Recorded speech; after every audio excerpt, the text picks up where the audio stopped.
everyone. My name is Shivani and welcome to Anant IAS PCS 007. That is my channel's name. और 19 जनवरी का daily news analysis हम शुरू करते हैं और इसको आज हम देखेंगे। पहली न्यूज जो है हमारी टाइम्स ऑफ इंडिया की न्यूज। आज के जो वीडियो में मेरे पास 3 न्यूज़पेपर के मिक्स आर्टिकल हैं। पहला है द हिंदू, दूसरा है इकोनॉमिक्स टाइम्स और तीसरा है टाइम्स ऑफ इंडिया। बिकॉज आज द हिंदू में कुछ बहुत ज्यादा अच्छी न्यूज नहीं थी मेरे हिसाब से, सो मैंने एक मिक्स बनाया है सो दैट आपको सबको फायदा मिल सके उन सारे आर्टिकल्स का जिनकी बात अभी प्रेजेंटली हो रही है। ठीक है, सो पहली न्यूज है हमारी टाइम्स ऑफ इंडिया में, जिसमें आर्टिकल का हेडिंग कहता है कि रिपब्लिक डे पे जो सेलिब्रेशंस होंगे विल फोकस ऑन आत्मनिर्भरता। ठीक है, जैसे कि हम सब जानते हैं कि आत्मनिर्भर भारत जो हमारे देश का फ्लैगशिप प्रोग्राम है और मोदी गवर्नमेंट का एक फ्लैगशिप प्रोग्राम है, तो उसको कॉन्सेंट्रेट करके जो सेलिब्रेशन होगा इस साल का उस पर ध्यान दिया जाएगा। ये इसका फोकस एरिया रहेगा और रहना भी चाहिए, क्योंकि आत्मनिर्भरता, इंडिपेंडेंसी हमारे देश की चीजों में, हमारे देश की स्वदेशी चीजों में होना जरूरी भी है, सो दैट कि हम दूसरों पे निर्भर ना रह के आत्मनिर्भर रहें। ठीक है, जिसमें से हमारे ड्रोन्स होंगे, हमारे डिफेंस है, हमारा फूड सिक्योरिटी है और साथ ही साथ सोशल सिक्योरिटी, बहुत सारी चीजों पे ध्यान देता है आत्मनिर्भरता, और ये उनका फ्लैगशिप जो प्रोग्राम है। तो इस हेडिंग के साथ क्यों ना हम ये समझ लें कि एक्चुअली की आत्मनिर्भर भारत क्या चीज है। सो आत्मनिर्भर भारत का जो रोड मैप बनाया गया बीजेपी गवर्नमेंट के द्वारा, उसमें 5 पिलर्स हैं ऑफ सेल्फ रिलायंट और आत्मनिर्भरता के लिए। पहला पिलर है हमारा इकोनॉमी, जिसमें है quantum jumps not incremental changes, जिसमें एक बड़ी क्वांटम जंप्स का मतलब छोटी छोटी चीज, छोटे छोटे स्टेप्स को लेकर के आगे बढ़ना, और नॉट इंक्रीमेंटल चेंजेस, राइट। तो हमें छोटे छोटे जंप लेके, क्वांटम लीप जैसे कहते हैं, आगे बढ़ते जाना है अपनी इकोनॉमी को लेके, इंक्रीमेंटल चेंजेस को हटाते हुए। और उसके साथ ही साथ इंफ्रास्ट्रक्चर में हमको आगे जाना है, one that represent modern India. जो मॉडर्न इंडिया की तस्वीर हमें बनानी है, जैसे डिजिटल इंडिया, मॉडर्न इंडिया की तस्वीर बनानी है, उसमें इंफ्रास्ट्रक्चर का रोल तो होता ही है। तो दूसरा पिलर है इंफ्रास्ट्रक्चर। तीसरा पिलर है सिस्टम, जो टेक्नोलॉजी ड्रिवन होगा, उसको आगे बढ़ाना। Demography vibrant demography of the largest democracy. हम सब जानते हैं कि चाइना की पॉपुलेशन नीचे जा रही है और इंडिया आगे जाएगा, तो इस केस में डेमोग्राफिक डिविडेंड का यूज करते हुए अपनी इकोनॉमी में डेवलपमेंट को आगे ले जाना, जो एसडीजी का गोल भी है, जिसे हम इंक्लूसिव ग्रोथ कहते हैं, या फिर हम सोशल इंक्लूजन कर रहे हैं, और इसमें डेमोग्राफिक डिविडेंड का भी एक बड़ा भाग है। सो ये हमारा हो गया चौथा पिलर। पांचवा पिलर है demand, full utilisation of power of demand and supply. जो डिमांड और supply of power of demand and supply, demand और सप्लाई की जो पावर है उसको पूरी तरीके से प्रयोग में लाना और देश को आत्मनिर्भर बनाना। ठीक है, आज आत्मनिर्भर भारत अभियान में जो पैकेज रखा गया वो 20 लाख करोड़ का पैकेज रखा गया, अबाउट 10% ऑफ जीडीपी। आपको याद दिला दूं कि हमारा इस पैकेज में तो 10% रखा गया है, पर हेल्थ सेक्टर में हमारा जो कंट्रीब्यूशन है वो होना चाहिए। प्रॉमिस है 2.5 का, और 1.5% ऑफ जीडीपी ही हमारा सिर्फ हेल्थ में खर्च होता है। तो मैं आपको ये एक एड ऑन है आपके लिए, जिसको आप यूज कर सकते हैं कि स्वास्थ्य के क्षेत्र में भी बड़ा कंट्रीब्यूशन होना चाहिए। मतलब स्वास्थ्य की चीजों में, तकनीक में भी हमको आत्मनिर्भरता लानी चाहिए, और टेक्नोलॉजी के यूज से, इंफ्रा के यूज से उसको आगे बढ़ाना चाहिए। ठीक है, एक डेटा था। साथ ही इसके साथ focus on land liquidity and laws. तो हमें जो जमीन, लेबर, जो हमारी वर्क फोर्स है, लिक्विडिटी एंड लॉज। लिक्विड का मतलब जो कैश अवेलेबल होता है, लिक्विड का मतलब जिस पैसे को आप सिस्टम में डाल के खरीद बेच सके, जो भी सिस्टम में है लिक्विड, ना ही वो बिल्डिंग के फॉर्म में, ना ही वो करेंसी, ना ही वो ज्वेलरी के फॉर्म में हो, लिक्विड फॉर्म हो जिसको आप कुछ पैसा दे करके कुछ खरीद सके। सो कह रहे हैं फोकस रहेगा जमीन पे, लेबर पे, लिक्विडिटी और लॉस पे, to cater to labourers, middle class, cottage industry, MSME and industries among others. ये आज का डेटा नहीं है, ये एक स्क्रीनशॉट मुझे मिला है वेबसाइट से, जहां पे आत्मनिर्भर भारत के बारे में डिटेल में दिया हुआ था, तो मुझे लगा ये हेल्पफुल है समझने के लिए। Including recent economic measures and RBI announcement को जोड़ते हुए ये एक अभियान हमें दिमाग में रखना है यूपीएससी की प्रिपरेशन से, क्योंकि बार बार आत्मनिर्भरता की बात होती है, तो वो कौन से पिलर्स हैं आत्मनिर्भरता के लिए जिसको लेकर के बात होती है, तो वो ये है। साथ ही साथ बोल्ड रिफॉर्म्स, बहुत सारे सुधार भी करने हैं, नीड ऑफ द आर, जो इस वक्त ये रिक्वायरमेंट क्या क्या है। सप्लाई चेन, दूसरा tax system, rational tax system, simple and clear laws, capable human resource और strong financial system. Financial system में देखिए हमारा एनपीए बढ़ता जा रहा है, उसको रोकथाम करना, साथ ही साथ हमारा कैड बढ़ रहा है, उसको ठीक करना, हमारा जो ट्रेड डेफिसिट है वो बढ़ रहा है, उसको ठीक करना, तो फाइनेंशियल सिस्टम को ठीक करना, strong financial system banana, so that कि हम सबको एक अच्छा प्लेटफॉर्म दे सकें, विदेशियों को भी और देशवासियों को भी। केपेबल ह्यूमन रिसोर्स का मतलब होता है स्किल डेवलपमेंट, स्किल को आगे, अगर आप स्किल होगा लोगों के पास, एजुकेशन होगी प्रॉपर, तो डेफिनेटली वो एक केपेबल ह्यूमन रिसोर्स बना पाएंगे। और हम एक कैपिटल फॉर्मेशन की तरह काम करेंगे, जिसे कहते हैं national capital formation, NCF. NCF का मतलब और इसे ह्यूमन कैपिटल फॉर्मेशन भी कहते हैं। अगर किसी बंदे में एजुकेशन के साथ साथ स्किल को भी ऐड किया जाए, एजुकेशन तो है ही लेकिन स्किल भी अगर ऐड कर दी जाए, तो बनता है ह्यूमन कैपिटल, उसे कहेंगे ह्यूमन कैपिटल फॉर्मेशन। अगर उसके अंदर कोई एजुकेशन नहीं है, कोई स्किल नहीं है, तो वो सिर्फ ह्यूमन बीइंग है। तो केपेबल ह्यूमन रिसोर्स बनाने के लिए ये सब चीज जरूरी है। साथ ही साथ जो हमारे इसे कहते हैं ना कि ये one stop window, easier window for business. So जो हमारा वन स्टॉप विंडो है कि जो नियम कायदे कानून है बिजनेस करने के, देश में कोई भी जॉब करने, जॉब के साथ साथ बिजनेस देने के या इंपोर्ट एक्सपोर्ट करने के जो लॉज हैं, रेमिटेंस के जो लॉज हैं, उन वो भी सब आसान तरीके से हों, जिसमें जीएसटी का एक बड़ा चेंज है, उसके साथ ही साथ हमारा रेमिटेंस की चेंजेस की बात होती है, इसके बाद इंपोर्ट एक्सपोर्ट की बात होती है। तो वो सारे नियम कायदे कानून बहुत सीधे साधे हो, ताकि हर कोई ऑपरेट कर सके और अपना ट्रांजैक्शन कर सके। ठीक है। रैशनल टैक्स सिस्टम का मतलब हुआ यहाँ पे कि इंडिविजुअल के हिसाब से जो टैक्स रिजीम में आते हैं, जिसमें दो चीजें हैं, पहला है डायरेक्ट और दूसरा है इनडायरेक्ट, दोनों ही तरह के टैक्सेस में रैशनल नियम बनाए जाएं लोगों के उपयोग के हिसाब से और प्रेजेंट सिनेरियो के हिसाब से। रैशनल का मतलब जैसे आसपास का वातावरण हो उस हिसाब से टैक्स का सिस्टम बदला जाए, ये अभी नीड ऑफ द आवर है। और पहला सप्लाई चेन रिफॉर्म्स और एग्रीकल्चर। सप्लाई चेन का मतलब प्रोडक्शन से लेकर के रिटेल तक की बीच की जो चेन है, सप्लाई चेन उसे कहते हैं। मतलब जब प्रोडक्ट उगाया गया और फाइनल कंज्यूमर उसको खरीदा, तब तक के लिए आपने क्या क्या सिस्टम मैकेनिज्म बनाया है, लोगों तक चीजें कैसे मुहैया हो रही हैं, उसको रिफॉर्म करना, उसमें सुधार लाना और किसानों को फायदा पहुंचाना। ठीक है, ये अभी रिसेंट, ये अभी नीड ऑफ द आवर है। आई होप कि सिर्फ आपको आत्मनिर्भर भारत के बारे में कुछ क्लैरिटी आई होगी। ठीक है, आगे बढ़ते हैं। नेक्स्ट न्यूज है हमारी स्टेट असेंबलीज इलेक्शंस में, जिसमें त्रिपुरा, मेघालय और नागालैंड में जो वोटिंग होगी फरवरी में। ये जो पिक्चर आप देख रहे हैं, ये एक बहुत अच्छा पिक्टोरियल प्रेजेंटेशन है जो मुझे ईटी से मिला है, इकोनॉमिक्स टाइम्स में, जिसका आप स्क्रीनशॉट ले सकते हैं। जो लोग पॉलिटिक्स को फॉलो करते हैं करें, बट ज्यादा डिटेल में जाने की जरूरत नहीं है, क्योंकि यूपीएससी में ऐसा कोई सवाल पूछा जाता नहीं है। जस्ट टू शो यू कि ईटी का आर्टिकल ये है और ये जो आर्टिकल आप देख रहे हैं ये है हमारा द हिंदू का। सो दोनों में चीजें मेंशन की गई हैं कि क्या तारीखें रहेंगी इलेक्शन की और कहाँ कहाँ इलेक्शन होंगे। तो उसमें लिखा हुआ है bypolls will be held in the following constituencies in on फरवरी 27 को। कहाँ, लक्षद्वीप में, अरुणाचल में, झारखंड, तमिलनाडु, वेस्ट बंगाल, महाराष्ट्र। और महाराष्ट्र की दो कंस्टिट्यूएंसी हैं, कस्बा पेट और चिंचवाड़ में। सो इस न्यूज से हमें क्या समझना है, यूपीएससी के एस्पेक्ट से कह रही हूँ, जनरल में तो आप पूरी न्यूज पढ़ सकते हैं, कोई इशू नहीं है, बट वो कह रहे हैं कि एक्चुअली यहाँ पे वोटिंग पड़ेगी। और सबसे इंपॉर्टेंट चीज आपने ध्यान दी हो अगर, कि स्टेट्स के साथ साथ कंस्टिट्यूएंसीज के नाम लिए जाते हैं, ध्यान दीजिएगा। ये क्यों नहीं कहते कि लक्षद्वीप में वोट पड़ेगा, ये क्यों कहा कि लक्षद्वीप कंस्टिट्यूएंसी में वोट पड़ेगा। फिर कह रहे हैं अरुणाचल में वो स्टेट का नाम लिया, फिर कहा लुम्पला में, लुम्पला कॉन्स्टिट्यूएंसी में या निर्वाचन क्षेत्र में वोट पड़ेंगे। ये क्यों कहा जाता है, तो मैंने सोचा कि क्यों ना इसको समझें कि व्हाट इज कंस्टिट्यूएंसी एक्चुअली, ये हमको समझना जरूरी है। So for the purpose of constituent, अच्छा, कॉन्स्टिट्यूशन का मतलब होता है, कंस्टिट्यूएंसी का मतलब होता है निर्वाचन क्षेत्र जहां मतदान होते हैं। और हमारे पूरे देश में 543 लोकसभा कॉन्स्टिट्यूएंसीज हैं, ठीक है, पूरे देश में। और ये जो कॉन्स्टिट्यूएंसीज हैं, ये क्या होता है, percentage of population living in the property. जब भी जो ये जो निर्वाचन क्षेत्र तय किए जाते हैं वहां की पॉपुलेशन के हिसाब से। तो आप देखिए, जहां पे रेड दिखा रहा है वहां पे पॉपुलेशन 48.40, ये नंबर्स दिए हुए हैं। ये आपके जो पॉपुलेशन के नंबर्स के साथ डेटा दिया हुआ है। जो रेड एरिया वो यहाँ पर है, सबसे ज्यादा यहाँ पे पॉपुलेशन है। उसके बाद जो हल्का सा पिंकिश है वो 30, उसकी पॉपुलेशन थोड़ी कम है। उसके बाद एंड सो ऑन, ठीक है। तो पॉपुलेशन के हिसाब से कंस्टिट्यूएंसीज तय की जाती हैं। और हमारा पूरा देश, जिसको अभी आपने सुना होगा कि आसाम में इलेक्शन कमीशन ने डीलिमिट कर दिया चुनाव के पहले। तो डीलिमिट का मतलब है कि अब फर्दर आपके आपके इलाके में और कोई इलाका जोड़ा नहीं जाएगा। जो इलाका ऑलरेडी आपके इलाके में, जो स्टेट में है, वो वहीं रहेगा।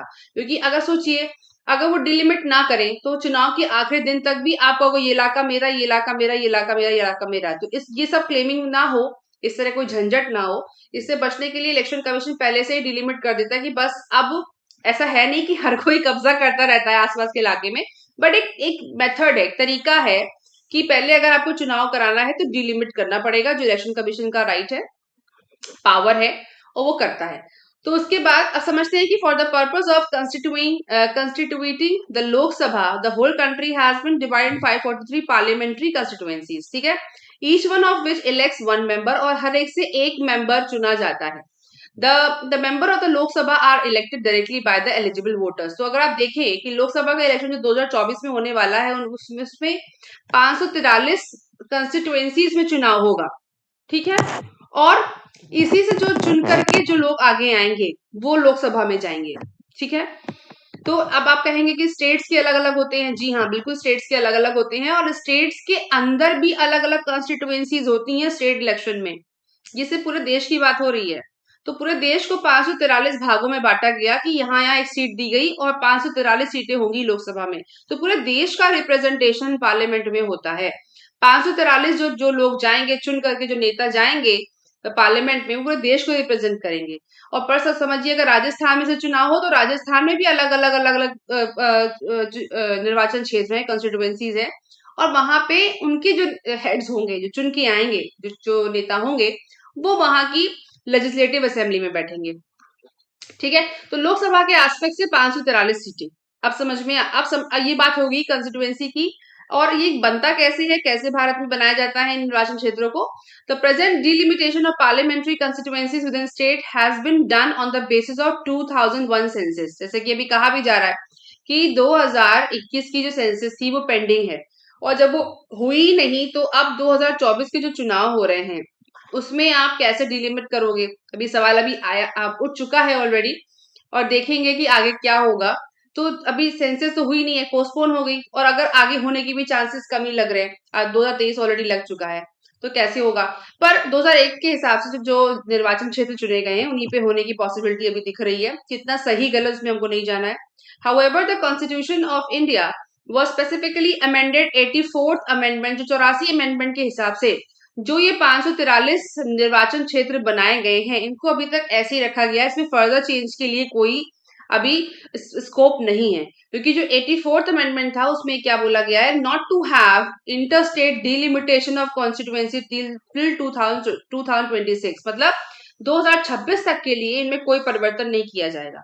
तो ऐसे मानिए, अगर 2024 का सेंसस, 2021 का सेंसस नहीं भी हुआ, पर ठीक है, इस अमेंडमेंट के हिसाब से सिर्फ यही जो निर्वाचन क्षेत्र रहेंगे और इन्हीं में चुनाव होगा 2024 में, ठीक है। तो आई होप ये कॉन्स्टिट्यूएंसी स्कैन आपको समझ में आया होगा। आगे बढ़ते हैं। नेक्स्ट न्यूज है, national commission of minority chief ने क्लेम किया है कि Jain pacified by claims Jain pacified by government decision on Sammed Shikhar. सम्मत शिखर को पिलग्रिमेज या फिर तीर्थ स्थल बना के रखा जाएगा, ऐसा कमीशन ने कहा है।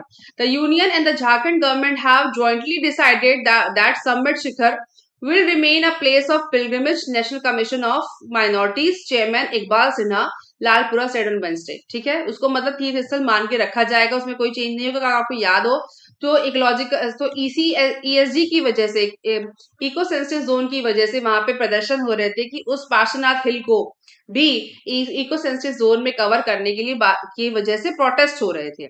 तो उसके लिए भी कमीशन ने ये बात कही है। चीजें भी उतनी क्लियर नहीं है, बट देखते हैं कि आगे क्या होगा।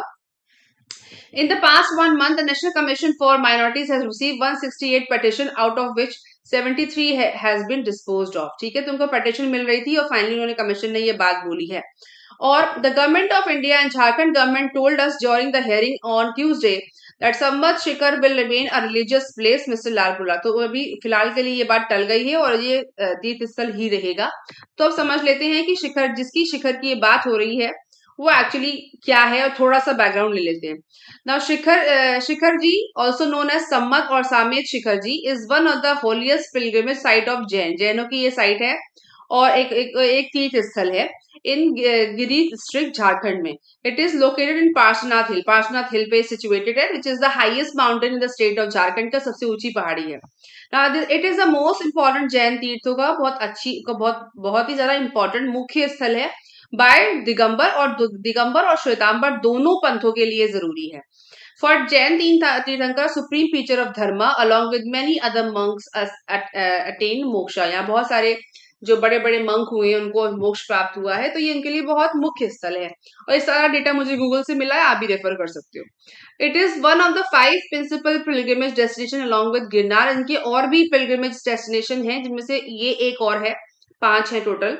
गिरनार, दिलवाड़ा, पलिटाना, आस्था एंड पद कैलाश, आस्थाना पद कैलाश, ये जगह इनको याद रखिएगा। प्री के पर्पज से ये सवाल जरूरी बनता है और जोग्राफिकल एस्पेक्ट से भी इंपॉर्टेंट हो सकता है, तो प्री के लिए इंपॉर्टेंट है, इसलिए मैंने इसको आपके साथ शेयर किया। आगे देखते हैं।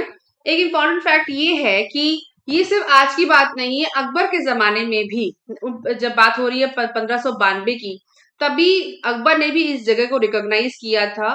और उसके ये जो आप पिक्चर देख रहे हैं, ये एक तरीके का फरमान है जो अकबर ने जारी किया था इस चीज को मानने के लिए कि इस जगह को धार्मिक स्थल रखा जाए।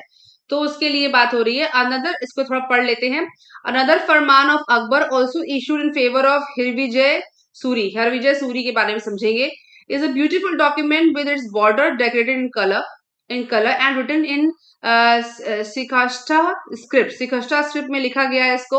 The original document is now in the custody of the firm of the state Anand ji Kalyan ji at Ahmedabad के पास ये डॉक्यूमेंट अभी भी है। And it has been reproduced in facsimile, fax के द्वारा दिया गया, along with the several other in a small volume published by this body on the subject of its memorial to the secrecy of state of India। ठीक है, पर point क्या है? The Farman is dated that 37th year of reign of Akbar. Akbar के शासनकाल में 1592 AD की बात है। And is addressed to the governors, Jagirdar and official of the province of Malwa, Akbarabad, Lahore, Multan, Ahmedabad, and the rest of the empire.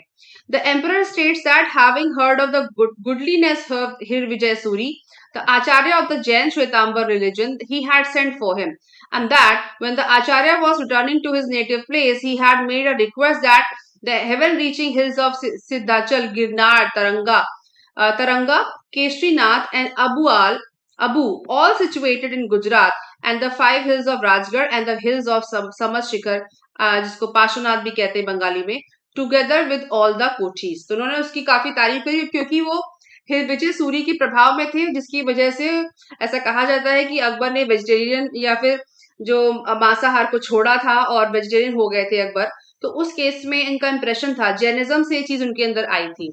उसके साथ ही साथ जब उन्होंने यहाँ का विजिट किया तो इसकी इंपॉर्टेंस को समझा अकबर ने, और उसको भी एक रिलीजियस प्लेस की इंपॉर्टेंस को समझ के रिलीजियस प्लेस को डेडिकेट किया गया था, या उसको माना गया था कि तीर्थ स्थल है। And temples below these hills as also all other places of pilgrimage of the Jain Shwetambar community throughout the empire should be handed over to the Jains। तो देखिए लास्ट लाइन यहाँ पे बोल रहे हैं कि जो जगह है वो जैनियों को दे देनी चाहिए, so that no one may kill any animal on those hills or near those temples, जिससे आसपास किसी भी जानवर की हत्या ना हो। The document goes on to state that the emperor finding this request just and reasonable and not contrary to the Islamic law, ये इस्लामिक लॉ के विरोध में भी नहीं था। तो इस बात से, इस डॉक्यूमेंट से ये प्रूफ है, ये मुझे गूगल से मिला है, जहां पे इस जगह की इंपॉर्टेंस को समझा अकबर ने भी, और उनको उस जगह को एक रिलीजियस प्लेस का खिताब या पोजीशन दी गई, सो दैट इनको छेड़ना नहीं चाहिए, उनको जैनियों को दे देना चाहिए। तो ये इंपॉर्टेंट है प्री के हिसाब से, और इस पे कुछ हिस्टोरिकल एविडेंट है हमारे पास, तो क्वेश्चन बन सकता है, उसके लिए आप प्रिपेयर कर सकते हैं। ओके, ना हीरा विजय जिसकी बात हो रही है, हीरा विजय 1526 से 1595 के बीच, जिनको मुनि हिर विजयी या हिर विजय सूरी भी माना जाता है, सुना जाता है या जाना जाता है इस नाम से, was a high priest of Tapagachha monastic order. Tapagachha एक मोनेस्टिक ऑर्डर था, उसके अंदर ये हाई प्रीस्ट थे, वहां के जैसे कहना चाहिए पुजारी या पूजा करने वाले। फॉलोइंग द जैन श्वेतांबर थे वो, और इन्हीं की वजह से जो मुगल एम्परर अकबर को जो मांसाहार है उन्होंने छोड़ा था, और टर्निंग हिम टूवर्ड्स, मतलब वेजिटेरियन की तरफ उनको ले जाने वाले यही व्यक्ति थे जो जैनी थे, श्वेतांबर, और उन्होंने काफी इंप्रेस किया था अकबर को, as per Google information. Now अब समझते हैं कि ये जो जगह है पार्श्वनाथ हिल, ये किसका हिस्सा है? पार्श्वनाथ हिल देखिए, अगर आप देखिए छोटा नागपुर का पठार जो है यहाँ पर झारखंड में, इसका हिस्सा है, जिसको जिसको पहले मरांग गुरु भी एक नाम है इसका, इस पहाड़ का, जिसको एक पहाड़ी जैसे कहना चाहिए एक ईश्वर की तरह या डाइटी की तरह माना जाता है। मरांग गुरु नाम दिया गया था। इन संथाली और बंगाली में काफी आदिवासी भी यहाँ पे रहते हैं, संथाली यहाँ पे रहते हैं। सब जानते हैं झारखंड और एमपी का हिस्सा, बड़ा हिस्सा ट्राइब्स में आता है।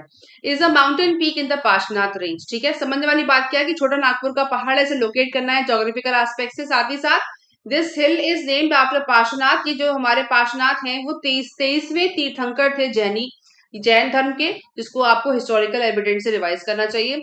However it is originally a place of worship for Adivasi Santhal और Jharkhand who adhere to Sarna faith. Sarna faith के जो आदिवासी थे संथाल, वो उसको यहाँ पे रहते थे, हमेशा से रहते आए हैं, और यहाँ पे वो वर्ष अपना रहन सहन पूजा पाठ अपना जो उनका है जो कस्टम है वो करते थे।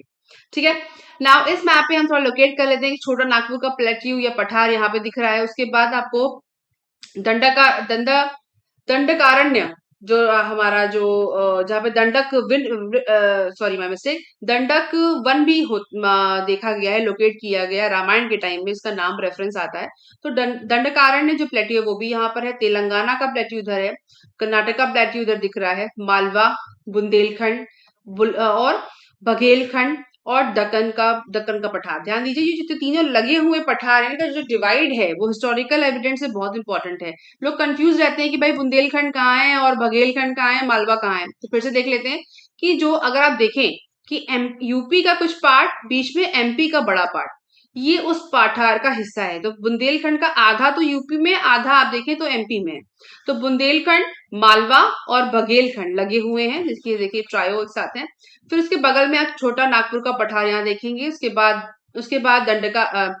दंडकारण्य का पठार है, शिलोंग पठार यहाँ पे ये है, और यहीं पर गोंडवाना लैंड, जो अगर आप ध्यान दें गोंडवाना लैंड भी इस तरफ पड़ता है अगर आप ज्योग्राफी में रिवाइज करें।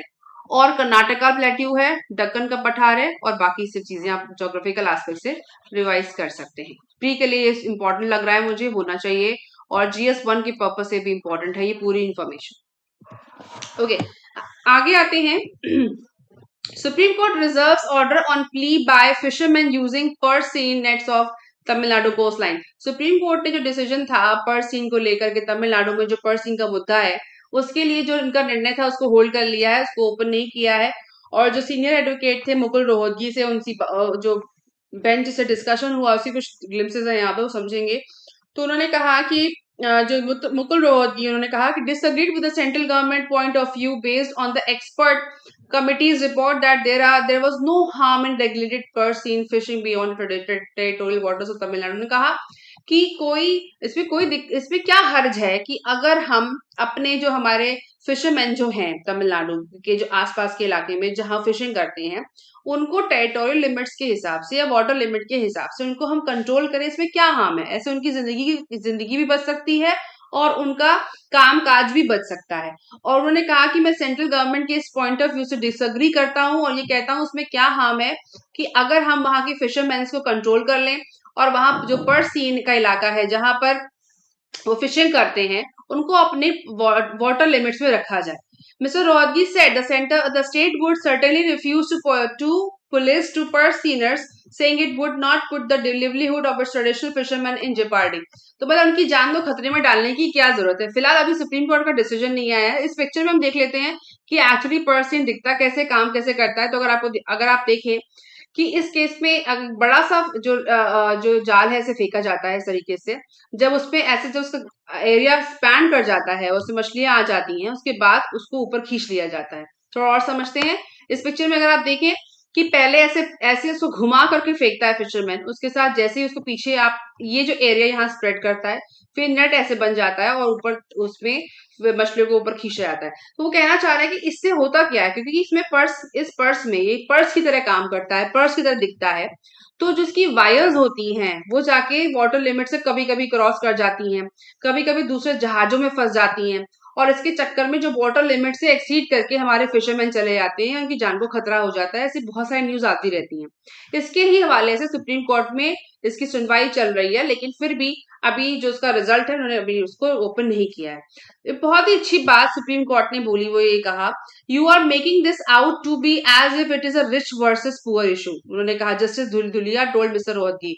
उन्होंने कहा आप जो कह रहे हैं कि कंट्रोल करने में कोई हार्म नहीं, कंट्रोल करना चाहिए। ऐसा लग रहा है आप कह रहे हैं कि ये गरीब और रईस के बीच का झगड़ा है, ऐसा लग रहा है जितना इतना आप जिस तरह से इसको कह रहे हैं। बहुत ही रिमार्केबल लाइन है। It is certainly is, the senior lawyer said. Lawyer ने कहा हाँ सर ऐसा है। Urging the court not to give any interim relief to the purse seine fisherman, और कोई रिलीफ ना देने के लिए उन्होंने मना किया। फिलहाल सुप्रीम कोर्ट का रिजल्ट अभी नहीं आया। तो आप पर्र सीन को एक बार रिवाइज कर लीजिए, प्री के लिए इंपॉर्टेंट है, जो आपके GS1 का पार्ट भी है, और साथ ही साथ अभी जो 23 में जो प्री दे रहे हैं उनके लिए भी इंपॉर्टेंट हो सकता है। ओके, नेक्स्ट न्यूज है हमारी इकोलॉजिकल सिस्टम, इकोसिस्टम और IUCN की जो लिस्ट होती है, red list, least concern, vulnerable species, उसके बारे में इंपॉर्टेंट है, जो प्री का हिस्सा, प्री में बहुत पूछी जाती है सब चीजें। तो शेषाचलम पहाड़ियों पर तक, जो अभी आंध्र में जो पहाड़ियां हैं, उस पे दो तरह की स्पेशी जो इम्पोर्टेंटली, जो ये वाला फिर जो आउल है इसको देखा गया है, जिसे कहते हैं स्पॉट बेलीड ईगल आउल, ठीक है, जो जिसका कवरेज उत्तराखंड में और अदर पहाड़ियों पे देखा जाता है, पर फिलहाल इसको देखा गया है शेषाचलम पहाड़ियों में। और ये बोल रहे हैं कि a wildlife team recently stumbled upon a spot bellied eagle owl for the first time in the Seshachalam forest and for the third time in Andhra Pradesh. तो ठीक है, इसको समझ लेते हैं क्या है actually. The bird makes a strange scream similar to humans and it is hence called the ghost of the forest. इसकी जो शक्ल है, इसकी जो आवाज है, एक डर पैदा करती है, जिस इसलिए इसको गोस्ट ऑफ द फॉरेस्ट भी कहा जाता है भारत में, डेविल बर्ड भी कहा जाता है श्रीलंका में। तो एक तो भारत और श्रीलंका दो जगह मिलता है। साथ ही साथ the team also spotted a mortal owl, would owl, जो ये वाला है मॉटल वुड आउल है, और ये लास्ट वीकेंड देखा गया वहीं पर abutting Chamala forest in the Tirupati Annamayya inter district border. ठीक है, तो समझ, तो इसके तो ये भी हम देख सकते हैं, इसके लिए तैयारी कर सकते हैं, लिख सकते हैं इसको नोट्स बनाने में। और साथ ही साथ जो हमारा जो रेड लिस्ट में है, इसको भी हम लिस्टिंग में डाल लीजिए, पूछा जा सकता है कि कहाँ कहाँ पाया जाता है, रेड लिस्ट में है या नहीं है, इसके लिए इंपॉर्टेंट बनता है। ठीक है, उसके साथ ही साथ एक रिजर्व का नाम आया है, नागार्जुना सागर श्री सैलम टाइगर रिजर्व। इस टाइगर रिजर्व का नाम पूछा जा सकता है, कहाँ पर है, प्री के लिए इंपॉर्टेंट है, ध्यान दीजिएगा इसको। मैं इसका स्क्रीनशॉट ले सकते हो, मैं इसको रफ कर देती हूँ। आगे अभी डिस्कस करते हैं कि सारे आउल्स कहाँ पाए जाते हैं, उनका कवरेज क्या है, वो देखते हैं। नाउ जो रेड लिस्ट में है, ठीक है, उस वो है स्पॉट बेलीड ईगल आउल। ये 2018 का डॉक्यूमेंट है, मुझे ये रिसर्च गेट से मिला है। ये थोड़ा सा जो इसका चेहरा इससे अलग है, ये अडल्ट है, ये अडल्ट नहीं है, ये अभी जो है जुवेनाइल है, इसकी पिक्चर है, बट ये जो वाला अडल्ट आउल है ये स्पॉट किया गया है, और ये IUCN की रेड लिस्ट में है, लीस्ट कंसर्न। ठीक है, बर्ड लाइफ इंटरनेशनल 2016, ये लीस्ट कंसर्न है, ये वाला लीस्ट कंसर्न है। एंड रेंज एक्सटेंशन ऑफ बूबो, इसका नाम लिखा हुआ है बूबो नेपलेंसिस हॉक्सन 1836, इंडोनेशिया, ईस्टर्न इंडिया। ठीक है, तो रेड लिस्ट में नहीं है ये, सॉरी मैं करेक्शन कर दूं, रेड लिस्ट में नहीं है फिलहाल के लिए। और ये लिखा हुआ है the team also spotted mottled wood owl last weekend in the fields abutting this one, though both are labeled as least concern। एक अपडेट है, दोनों ही least concern की लिस्ट में है। रेड ये वनरेबल भी नहीं है और एंडेंजर्ड भी नहीं है, लीस्ट कंसर्न है दोनों के दोनों। बट इंपॉर्टेंट सवाल क्या है, इसका लोकेशन कहाँ कहाँ पाए जाते हैं, और कभी कभी कैसे दिखते हैं। वैसे आई एम नॉट श्योर कि पूछा जाएगा कैसे दिखता है, बट लेकिन फिर भी पिक्चर देखनी चाहिए। ठीक है, तो ये दोनों ही लीस्ट कंसर्न है। ये हो गया हमारा स्पॉट बेलीड ईगल आउल। और इसका कवरेज देख लेते हैं। इसका कवरेज देखिए आप, Delhi, Nepal, Bhutan, Bangladesh, Myanmar, Laos, Thailand, Vietnam, Cambodia, और ये बेंगलुरु का इलाका है, श्रीलंका में भी कवर करता है। ठीक है, तो इसके साथ ये कवरेज हमको पता होना चाहिए स्पॉट बेलीड ईगल आउल का। और ये वेस्टर्न घाट, सदर्न वेस्टर्न घाट पे भी देखा जाता है। और कुछ कवरेज इसमें अब India, Nepal, Bhutan, Bangladesh, Sri Lanka, Cambodia, China, Thailand, Laos, Myanmar, Vietnam. Bird life international का 2016 का ये डेटा है। और एव्स क्लास ऑफ बर्ड्स, ठीक है, ऑलराइट, इसका नाम लिखा हुआ है स्पीशीज डिस्क्राइब बाय हॉक्सन इन 1836। ठीक है, वो डॉक्यूमेंट जो यहाँ आया है उसके द्वारा इसको, ये डॉक्यूमेंट का नाम है, इसका नाम है बूबो नेपलेंसिस, ये इसका नाम है। नाम तो वैसे पूछा नहीं जाता है, बट फिर भी आप इसको रेफर कर सकते हो। ना दूसरा वाला जो आप दूसरी पिक्चर में देख रहे थे थोड़ा सा अजीब सा दिख रहा है, मैंने इसको देखा, इसकी आंखें अजीब सी हैं काफी, वाकई जिस हाँ कोई हॉरर क्रिएट कर रहा है। ओके, सो इसमें देखिए, इस आप इंडिया के मैप को देखिए, जिसमें आपका जो ऑरेंज वाला पार्ट है वो है मॉडल वुड आउल, जो ऑरेंज वाला पार्ट है। जो ब्राउन वाला पार्ट है वो ब्राउन वुड आउल है। तो आप देखिए इतने ये साल तो मतलब दोनों की तादाद इंडिया में काफी अच्छी है। और इस बेल्ट में येलो वाले में यूराल आउल भी यहाँ मिलता है, ब्राउन वाला जो है हमारा brown would owl. So orange वाला मॉडल वुड आउल भी काफी अवेलेबल है, और साथ ही साथ ब्राउन आउल भी बहुत अवेलेबल है। तभी लीस्ट कंसर्न एलसी में आते हैं, और इसको आप ये क्वेश्चन पूछा जा सकता है प्री में, ठीक है। आगे देखते हैं, report flags widening learning gaps. The report is published with the name of असर। असर ASER 2022 की रिपोर्ट आई है। अभी देखेंगे कि एक्चुअली कौन सी संस्था है ये। तो इन्होंने रिपोर्ट पब्लिश करी है एजुकेशन के बारे में, लर्निंग गैप्स के बारे में। ओके, alright, so यहाँ पे अगर आप देखें तो ASER report 2022 report shows that government schools saw a sharp rise in enrollment for the first time in 16 years. सरकारी स्कूलों में enrollment बढ़ा है, इस चार्ट से भी दिख रहा है। 2010 का, 14 का, 18 का और 22 का डेटा है। आप देखें कि गवर्नमेंट स्कूल का जो enrollment बढ़ा है, प्राइवेट से थोड़ा ज्यादा है पर है। और साथ ही साथ ये कह रहे हैं basic literacy levels of children have taken a big hit with their reading ability as compared with numerical skills worsening much more sharply and dropping to pre-2012 साथ with their reading ability as compared with the numeracy skills worsening much more sharply and dropping to pre-2012। मतलब reading और numeracy skills खराब हुई हैं 2000 data के हिसाब से, pre 2012 के हिसाब के लेवल से अगर कंपेयर करें तो रीडिंग स्किल्स खराब हो गए हैं, कैलकुलेशन खराब हो गया है। Okay, across India. ऑब्वियसली बीच में क्या आया था, क्यों नहीं होता, कोविड आया था भाई, 2 साल के लिए, कोविड था। 2 साल अभी भी चल रहा है, 2 से 3 साल मैं कहती हूँ। तो इसमें तो जब मेरे बेटे की एजुकेशन में इम्पैक्ट पड़ा है, तो डेफिनेटली बाकी जनता के ऊपर भी पढ़ाई होगा, बाकी बच्चों पे भी। So across India, the proportion of students from class 1 to 8 taking paid private tuitions increased from private tuitions की संख्या बढ़ी है। और साथ ही साथ ये कह रहे हैं 2018 में जो 30.5% 2022 में, अच्छा, सो 2018 में 26% था, जो अब 30% हो गया है। तो ट्यूशन तो मैंने भी लगाई अपनी बेटे की, क्योंकि स्कूल तो बंद है, तो पढ़ाई में दिक्कत हो रही है, जो बेसिक बच्चों को आता था वो सब भूल रहे थे, तो इसकी वजह से डेटा ये लिया गया है, ठीक है। और अब आगे बढ़ते हैं, डेटा में क्या और समझा रहे हैं। तो ये देख लेते हैं कि असर क्या है। असर का मतलब ASER, इसका फुल फॉर्म है असर stands for annual status of education report. This is an annual survey that aims to provide reliable annual estimates of children's schooling status and basic learning levels of each state and rural district in area. ASAR has been conducted every year since 2005 in almost all rural districts in India. सभी rural districts में तो conduct कराया जाता है, लगभग 2005 से लगभग बराबर हर साल कराया जा रहा है। और उसका जो कवरेज है वो साल दर साल बढ़ा है। ये एक एनुअल सर्वे है that aim to provide reliable annual estimates of children's schooling, ठीक है।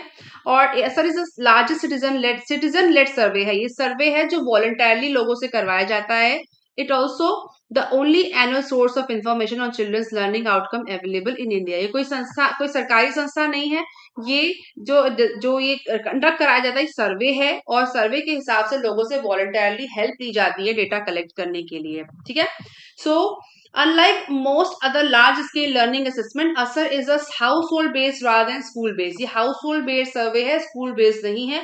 This design enables all children to be included, those who have never been to school, जो कभी school नहीं गए, जो drop out कर गए, उनसे भी डेटा लिया जाता है as those who are in government school, ठीक है। तो इसके बारे में आप वेबसाइट पे जाके खुद चेकआउट कर सकते हैं। प्री के पर्पज से इंपॉर्टेंट सवाल बनता है कि असर क्या है, उन्होंने कौन सी रिपोर्ट लाई और रिपोर्ट में क्या निकल के आया। अच्छा, as schools reopen after nearly 2 years of closure due to कोविड-19, तो डेफिनेटली कोविड-19 के बाद जब सर्वे हुआ होगा तो कुछ धमाकेदार चीजें आई होंगी। तो वही इसके अंदर उसमें कह रहे हैं कि annual status of education report में ये जो release by Pratham a non governmental organisation, ये लाइन इंपॉर्टेंट है, non governmental organisation on Wednesday, जिसमें उन्होंने बोला कि जो द ओवरऑल एनरोलमेंट फिगर्स हैं which has been above 95% for past 15 years for the 6 to 14 years of age increased by 97.2। Enrolment तो बढ़ा है, लेकिन साथ साथ जो रीडिंग एबिलिटीज हैं, कैलकुलेशन है, वो सब नीचे चला गया। उसके साथ असर एक हाउस होल्ड सर्वे कंडक्ट कराता है सारे रूरल डिस्ट्रिक्ट्स में, जिसमें जो बच्चे होते हैं 3 से 16 साल तक के बच्चे कवर किए जाते हैं, इनका स्कूल स्टेटस है, and assess their basic reading and arithmetic skills को इसमें असेस किया जाता है। The report is being brought out after 4 years, क्योंकि बीच में कोविड पड़ा और उसके बाद चीजें अलग करके इसमें आई हैं। As well as a return to the school of जो बच्चे जिनका क्लोजर 2020 में हुआ और जो बच्चे वापस स्कूल गए, उन बच्चों का भी डेटा इसमें उन्होंने पब्लिश किया है, लिया है। The proportion of school children in the 3 to 16 age group, तो ये 3 से लेकर के 16 साल तक के बच्चों को कवर करता है, ये इंपॉर्टेंट है। नॉन गवर्नमेंटल है और साथ ही साथ इसमें समझने वाली बात ये है कि बेसिक रीडिंग और अर्थमेटिक को कवर करता है ये survey. The proportion of children in the 3 to 16 age group who are not currently enrolled drop to its lowest level ever 2.8 to 1.6। ये कह रहे हैं जो बच्चे एनरोल ही नहीं हुए, ड्रॉप आउट हो गए, उनका डेटा भी काफी नीचे आया है 2018 के लेवल से। When the last full scale ASER survey was conducted, last year जब कंडक्ट हुआ था, लास्ट टाइम कहना चाहिए, उसके बाद से इस डेटा में, ठीक है। अब देखते हैं स्कूल ड्रॉप आउट रेट। आप देखें कि ये जो चार्ट है ये मुझे ईटी से मिला है, लेकिन समझने के लिए बहुत अच्छा है। Annual status of education report 2022 is a nationwide citizen led, मतलब जो नागरिक इसको कंडक्ट करते हैं, रूरल हाउस होल्ड सर्वे है, that reached almost 7 lakh children in over 19,000 villages across 616 district school, ठीक है। उसके साथ एनरोलमेंट देख लेते हैं 2022 में कितना है, 72.9, और ये हमारा लास्ट ईयर का था 60, लास्ट टाइम 2018 में जो कंडक्ट हुआ था 65.6 था, तो काफी ऊपर गया है। Government school enrolment for children 6 to 14 years, इसको कवर किया जाता है। ये सीधे ऐसे ही पूछते हैं प्री में, जरा घुमा फिरा के नहीं पूछेंगे। अगर न्यूज ठीक से पढ़ी है आपने तो आप आंसर कर लोगे। नाउ अब समझते हैं कि percentage of children enrolled in different types of school. तो गवर्नमेंट स्कूल में एनरोलमेंट दिखाया हुआ है, तो एक सवाल ये बन सकता है कि इस साल के असर रिपोर्ट के हिसाब से कि सरकारी स्कूलों में एनरोलमेंट बढ़ा है या कम हुआ है। बढ़ा है, तो ये स्टेटमेंट पूछा जा सकता है। अब देखिए the enrolment rate for the 6 to 14 age group has been above 95% for the last 15 years. उसके साथ 6 से 14 साल तक के बच्चों का जो एनरोलमेंट था वो तो बढ़ा, पर रीडिंग और जो कैलकुलेशन स्टफ वो कमजोर हो गया है। आप इसका स्क्रीनशॉट ले सकते हैं और अपनी प्रिपरेशन में इसको यूज कर सकते हैं, ठीक है। ओके, अब आगे बढ़ते हैं। मेंस की पर्पस से ये इंपॉर्टेंट इसलिए है ये सर्वे रिपोर्ट, क्योंकि एजुकेशन को लेकर के जो एक सवाल जरूर पूछा जाता है मेंस में। GS1 की मैं बात कर रही हूँ, और GS3 में रिपोर्ट जो उसमें पब्लिश हुई है उसके आधार पे भी सवाल बन सकता है, आप उसको अपनी प्रिपरेशन में ऐड करिए। अच्छा, अब देखते हैं नेक्स्ट रिपोर्ट जो आई है, नेक्स्ट न्यूज है जो एडिटर्स गिल्ड के तरफ से है। एक मीटिंग हुई एडिटर्स गिल्ड की, उसमें कहा गया कि centre can not determine fake news. Centre जो है अकेले ही फेक न्यूज को डिटर्मिन नहीं कर सकता, उसका पता नहीं लगा सकता। Expressing concern over a draft amendment made to the information technology rules 2022 by METI, Ministry of Education, Electronic and IT, which empowers the Press Information Bureau to fast check content and direct social media platform to take down anything deemed fake. The Editorial Guild of India on Wednesday sought to its removal. EGI ने कहा कि इसको हटा दीजिए, ये power आपने PIB को दी है, प्रेस इन्फॉर्मेशन ब्यूरो को, मिनिस्ट्री ने, कि जो भी आपको फेक लगे आप उसको क्या करिए, टू टेक डाउन एनीथिंग, जो भी आपको लगे कि ये फेक न्यूज है उसको नीचे ले आइए, उसको हटा दीजिए। तो इस पावर को EGI कह रहा है कि इसको हटा देना चाहिए। पावर PIB के कंट्रोल की बात नहीं है, ये सेंटर अकेले नहीं पता लगा सकता कि कौन सी न्यूज फेक है। अच्छा, EGI क्या है? Editors Guild of India is a non-profit organization of journalists based in India.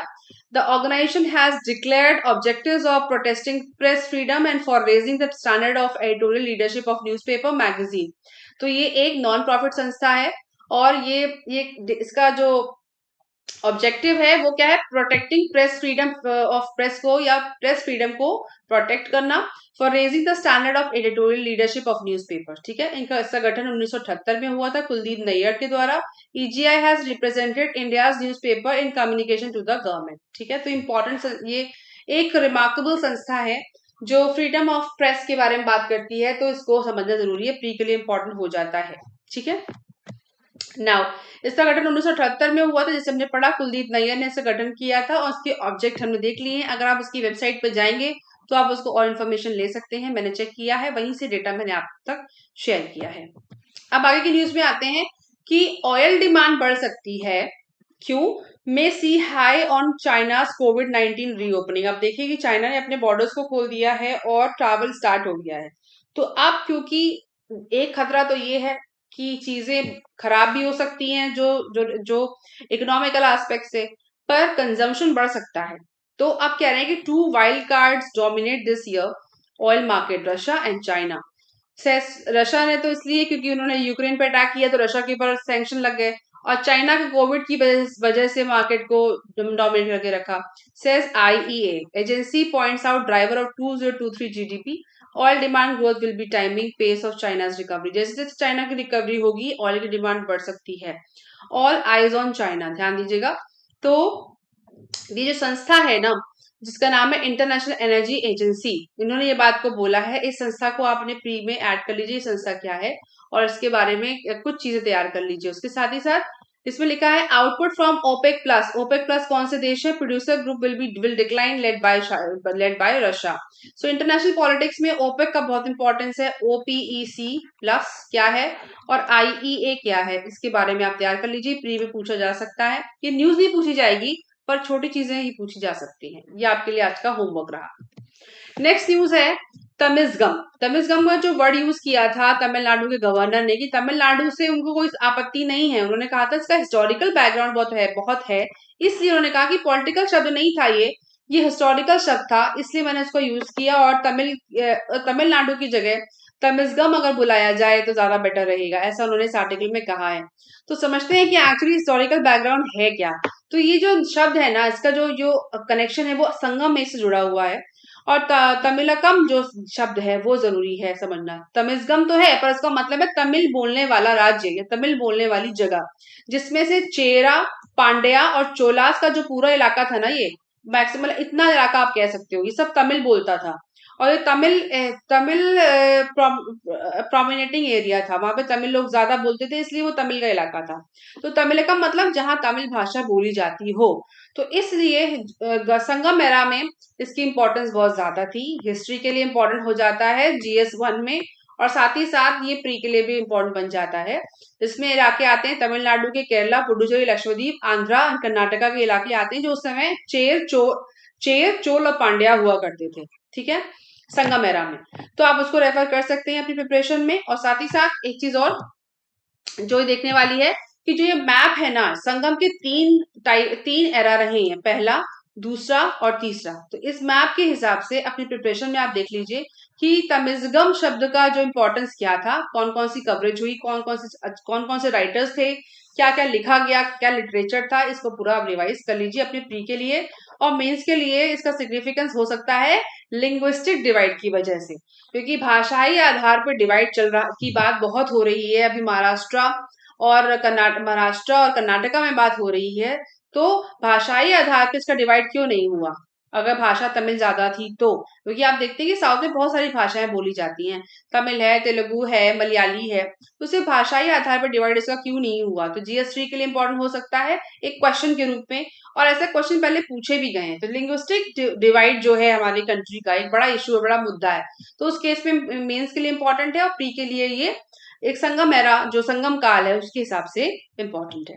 Next news है जो अभी आगे उसको डेवलप होगी कि आंध्र प्रदेश ने ये कहा है कि आप जो स्ट्राइक्स होती हैं, रैलीज होती हैं, उन्होंने कहा है कि इसको रिस्ट्रिक्ट कर दिया जाए, इनके ऊपर बैन ना लगाया जाए, रिस्ट्रिक्ट कर दिया जाए। पर अब सवाल ये उठता है कि ये सुप्रीम कोर्ट तक बात गई है, तो उन्होंने कहा does complete ban on holding political rallies violate the fundamental right of free speech and expression. क्या ये फ्री स्पीच और फ्री एक्सप्रेशन को क्या ये वायलेट करता है? अगर हम सारी रैलीज को बंद कर देते हैं, स्ट्राइक्स को बंद कर दें, तो जो लोगों का अधिकार है क्या वो बैन होता है? तो इस पे अभी उस पे आगे चीजें अभी और आई। हाईकोर्ट का एक नियम है, एक रूलिंग आई थी कि citizens have right to know rules for refusal to hold के बारे में हाई कोर्ट की रूलिंग है। तो अभी सुप्रीम कोर्ट कह रहा है कि अगर मैं हम सबको उठा के इस नियम को बंद कर देंगे कि आप रैली कर ही नहीं सकते, तो उससे बेसिक अधिकारों को वायलेशन होता है, तोड़े जाते हैं। तो उस केस में आंध्रा ने रिक्वेस्ट करी है कि नहीं, आप no ban impose on rallies, just want restriction सिर्फ लगा दी जाए, बैन ना किया जाए। तो अभी देखते हैं कि आगे कैसे न्यूज ये इवॉल्व होती है। ठीक है, ओके ना। नेक्स्ट न्यूज है हमारी चाइना को लेकर के, क्योंकि चाइना तो डेफिनेटली आजकल बहुत सारी न्यूज़ में है। तो ये आर्टिकल है टाइम्स ऑफ इंडिया का, इसमें लिखा है कि फियरिंग वाटर वॉर, मतलब पानी का युद्ध ना हो जाए चाइना के साथ, ये चाइना के द्वारा government puts Arunachal dams on fast track. तो भारत ने अपने जो डैम बना रहे हैं हम वहां पर, कहाँ पर, जहां पे चाइना वाला इलाका है, जब अगर इस पिक्चर को आप ध्यान से देखें तो यारलंग जांगपो जो रिवर है वो यहाँ टर्न होते ही यहाँ टर्न होते ही, ये तो खैर वो ब्रिज बन रहा है, डैम बन रहा है, सॉरी, मेडॉक, यहाँ टर्न होते ही ब्रह्मपुत्र हो जाती है, जोग्राफिकल एस्पेक्ट है। पर वो इंडिया सोच रही है कि कहीं ऐसा ना हो कि डिस्प्यूट बढ़ जाए, तो उस केस में उन्होंने कहा है जल्दी फटाफट अपने जो डैम्स को बना लेते हैं। तो अब देखते हैं कितनी जल्दी बनते हैं, पर न्यूज के हिसाब से चाइना के जो डैम्स हैं उनके बारे में समझ लेते हैं, और फिर इंडिया का क्या इशू है वो भी समझते हैं। तो कंसर्न क्या है कि dam plan at Medog at Arunachal Pradesh, जगह जो दिख रही है ना यहाँ पे मेडॉक, यहाँ पे डैम बनना है। तो Maddock at Arunachal Pradesh border में adversely impact the lower lower riparian state, ध्यान दीजिएगा, रिपेरियन स्टेट। तो हो सकता है कि जब यहाँ डैम बन जाए तो आगे जो इसका फ्लो है ना, जल का जो पानी का फ्लो है वो हर्डल होगा, ये कंसर्न है, तो रहेगी। Particularly India including India including environmental consequences and creating artificial floods. और अगर आप और आर्टिफिशियल फ्लड्स का भी खतरा बना रहेगा। Diversion of water could strain India's agriculture need in the north eastern region. और उसके साथ ही साथ overflow and floods in India, उसके साथ causes losses and difficulties for India and Bangladesh. तो इंडिया और बांग्लादेश के लिए समस्याएं बढ़ जाएंगी अगर चाइना वहां पे डैम बना लेता है। तो यारलंग जांगपो जो रिवर चाइना में कही जाती है, हमारे देश में उसको ब्रह्मपुत्र कहा जाता है, और वो यहाँ पे डैम बनाने की कोशिश कर रहा है। तो अब क्या है, government puts Arunachal dams on fast track. तो इंडिया क्या कर रहा है कि 11,000 मेगावाट का जो अपर सियांग का इलाका जो है ऊपर की तरफ, वहां पे मेघालय में अपर सियांग पे मल्टीपल पर्पज स्टोरेज प्रोजेक्ट बना रहा है। उसने कहा जल्दी बनाते हैं इसको फटाफट, ऐसा इस आर्टिकल में कहा गया है। But project feasibility report submitted on December 30, 2022 में इसकी रिपोर्ट सबमिट की गई। 3 stalled hydro projects in Arunachal Pradesh for possible allocation to NHPC after recommendation of evaluation committee and in principle approved। क्योंकि ये जो इलाका है ये डिस्प्यूट का इलाका है, तो रिपोर्ट सबमिट करी गई है मल्टीपर्पज और एसेसिबिलिटी के हिसाब से कि क्या वहां पे ब्रिज बनाना कितना ठीक रहेगा, और कितना डिस्प्यूट बनेगा, कितना डिस्प्यूट नहीं बनेगा।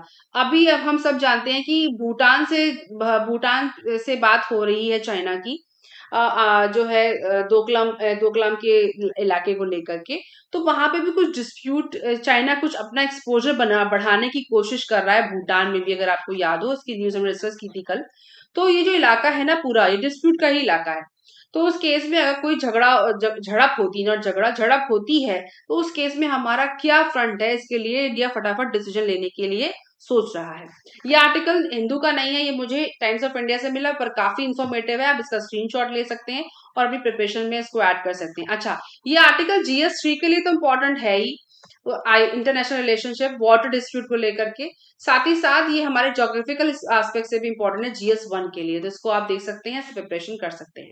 ठीक है, नाउ इसमें नेक्स्ट न्यूज है क्वात्रा विजिट थिम्पू आफ्टर सिनो भूटानीज बाउंड्री टॉक। सो जब जब सिनो मतलब चीन और भूटान की बातचीत हो जाएगी बाउंड्री को लेकर के, उसके बाद फॉरेन सेक्रेटरी विनय क्वात्रा 3 दिन की विजिट पे जाएंगे थिम्पू, भूटान। ये न्यूज है।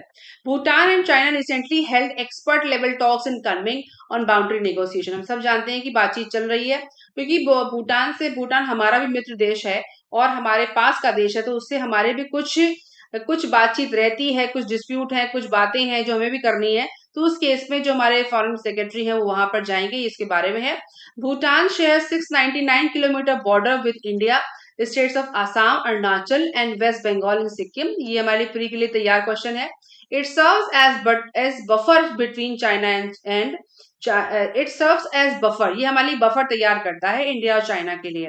India is Bhutan largest trading partner and has constructed 3 hydro electric project in Bhutan. ध्यान दीजिएगा, इंडिया जो है लार्जेस्ट ट्रेडिंग पार्टनर है भूटान का, जिसमें हमने चुका, कुरिचू एंड ताला में हमने उनके लिए हाइड्रो इलेक्ट्रिक प्रोजेक्ट बनाए हैं।